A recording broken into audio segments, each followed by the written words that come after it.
Continuamos então a leitura do livro Getúlio Vargas em Dois Mundos, pelo espírito de Eça de Queiroz, psicografia de Wanda Canuti. O ato final.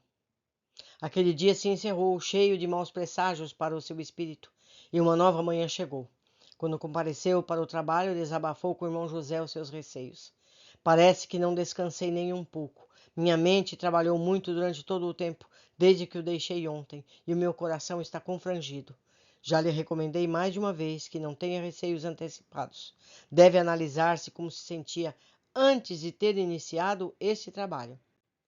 Aquele tempo era outro. Não poderia compará-lo. Tinha lembranças, mas eram diferentes. Hoje vim como se caminhasse para uma câmara de torturas. Não é essa a nossa intenção. A finalidade maior é o seu refazimento total. Para que ele seja possível, terá que retomar conhecimento do que se passou para saber trabalhar em si mesmo os pontos negativos e fazê-los transformar em virtude da aquisição do seu espírito. Eu compreendo e deveria ser grato pelo que me tem dispensado. O senhor deve saber o quanto é difícil reviver as próprias culpas e muito mais reviver aquelas que nos são imputadas sem que sejamos culpados. É a carga que devemos carregar dos próprios débitos. Não nos são imputadas culpas, senão as que merecemos. Se não somos devedores delas no momento em que as temos de suportar, certamente somos devedores daqueles que nos-las imputaram em outras vidas. Sabe que convivemos sempre com aqueles que o Pai permite para ressarcir débitos antigos. O senhor está trazendo novidades ao meu espírito que ainda não posso alcançar. Tem razão. Talvez eu tenha me antecipado. Deixamos então de considerações e vamos ao nosso trabalho de hoje. Se pudesse, eu fugiria dessa sala. Terá que enfrentá-los para o seu próprio bem. Um dia ainda conversaremos sobre tudo isso e você irá agradecer a Deus, reconhecendo o bem que lhe fez. Queira Deus isso aconteça. Colocado o ponto final da conversa, as imagens começaram exatamente do ponto em que haviam sido interrompidas na véspera. Ah, quanto sofrimento foi sendo acrescentado ao nosso irmão. Sentia, pelo que visualizava, que um cerco muito grande e forte estava se fechando em torno dele e o encurralando cada vez mais dentro dos seus próprios sofrimentos. Verificou a pressão dos udenistas para que ele abandonasse o governo e todos os recursos dos quais se utilizaram. A preparação para as eleições, a exploração do momento político em torno de sua pessoa, quando foi motivo principal de críticas e ataques, alguns até caluniadores. Mas o que lhe causou um grande desconforto foi quando visualizou aquela figura, o centro de onde partiam quase todas as acusações que lhe eram feitas. Aquela figura cruel e obstinada que fazia de seus atos e de sua pessoa o motivo principal de sua vida de jornalista. Sim, falamos do diretor da Tribuna da Imprensa, o senhor Carlos Lacerda. Quando ele foi mostrado, Getúlio torcia as mãos e ficou alterado. Acalme-se, pediu-lhe o irmão José, que naquele dia observava mais Getúlio que propriamente o discorrer dos fatos. Todos já eram seu conhecimento, e aí ele estava para ampará-lo. Não posso impedir de sentir o que estou sentindo. Procure ficar menos tenso. Não fique assim que será pior. Aqui não deve haver lugar para ressentimentos. É por isso que estamos trabalhando.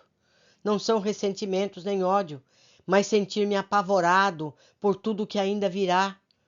As imagens continuaram e ele, mais calmo, pôde ver o que aquele irmão lhe preparava. Um fato muito comprometedor da sua dignidade foi mostrado quando os recursos utilizados sem instalação do jornal Última Hora. Verificou os receios que surgiram em relação à vida do jornalista e todas as providências para preservá-la. Viu exatamente o que aconteceu de um episódio do qual apenas tinha notícia de sofrer as consequências. O atentado ao jornalista, com a morte do jovem major que lhe dava proteção. Irmão José, atento, verificou Getúlio. Naquele momento prestava muita atenção para descobrir detalhes de como os fatos haviam ocorrido, porque a partir de então tudo em sua vida mudara. O cerco se fechara mais. Viu a ferocidade de como o jornalista se lançou sobre ele e o empenho da aeronáutica em descobrir os causadores do crime, os elementos da sua guarda pessoal. Embora tudo tivesse sido praticado à sua revelia, ele era o acusado. Quando soube, e naquele instante comprovou, que era o responsável maior, fora aquele que lhe dava proteção, aquele que não via hora, nem dia, nem noite para proteger-lhe a vida, sofreu muito naquela oportunidade e sofria agora. A pessoa que não tem a formação e a inteligência adequada para medir as consequências de uma ação e vê apenas um instante imediato, realiza-a, movido pela intenção de salvaguardar a tranquilidade do seu protegido, sem contudo ter o necessário discernimento para verificar o alcance da sua atitude. Pratica-a dentro da sua capacidade, com boas intenções, se é que assim se pode dizer, sem pensar que lidam com outro ser humano, que também tem direito à vida. É a falta da crença num Deus que tudo vê, tudo sabe, tudo permite através do livre-arbítrio, mas não nos exime da responsabilidade das nossas ações. As imagens foram continuando e ele foi verificando que cada vez mais o seu horizonte se fechava, caminhando para a sua deposição. Viu a insistência para que ele renunciasse.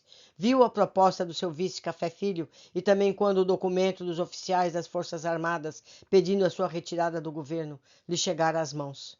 Viu quando, no dia 23 de agosto, o seu ministro da Guerra o procurou para lhe dar ciência do que ocorria nos meios militares.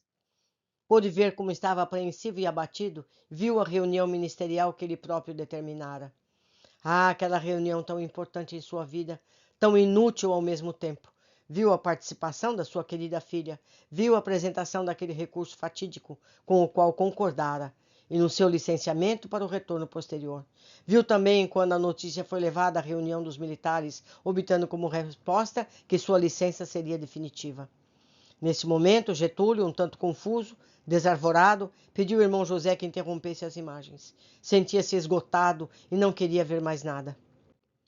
Não devemos, irmão. Mais um pouco e terminaremos o que está acontecendo.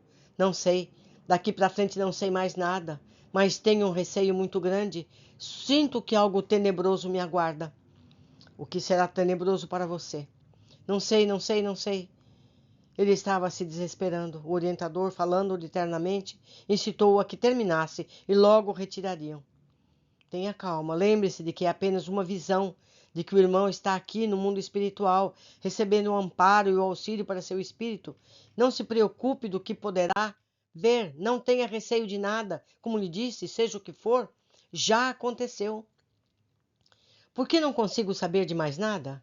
Se não me lembro é porque é um fato terrível está me aguardando. Sinto-me como que à beira de um abismo muito profundo. Se caminhar mais um passo, me arremessarei nele. Entende, irmão? Compreendo, sim. Nada deve recear, mesmo que seja um abismo. Podemos continuar então? Se não há outro meio, continuemos, mas que ajude, tenho muito medo. Estou aqui para isso. As imagens continuaram a desfilar.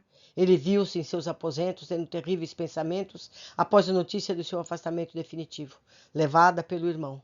Viu-se sentado numa pequena mesa, escrevendo alguma coisa. Viu-se caminhando à procura de uma arma. Viu-se ali, com ela na mão. Viu-se sentado na sua cama, colocando a arma em direção ao peito, e num esforço muito grande, disparando-a nele mesmo. Viu-se tombar. Era isso que eu devia ver? Foi o que pratiquei? Foi isso que cometi?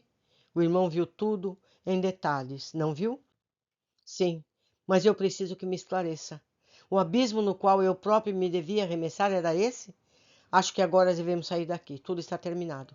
Você, de fato, tinha pressa que essa parte se completasse. E aqui nada mais importa que veja. Lá apenas ficou seu corpo. O espírito aqui que continua vivendo. Muito ainda conversaremos. Você entenderá. Não sofrerá tanto quanto sofre agora. É, meus amigos, é tudo muito difícil. Temos que nos precaver para que a gente não caia em armadilhas da própria vida. Por hoje é só. Aguardo vocês na próxima leitura. Abraços.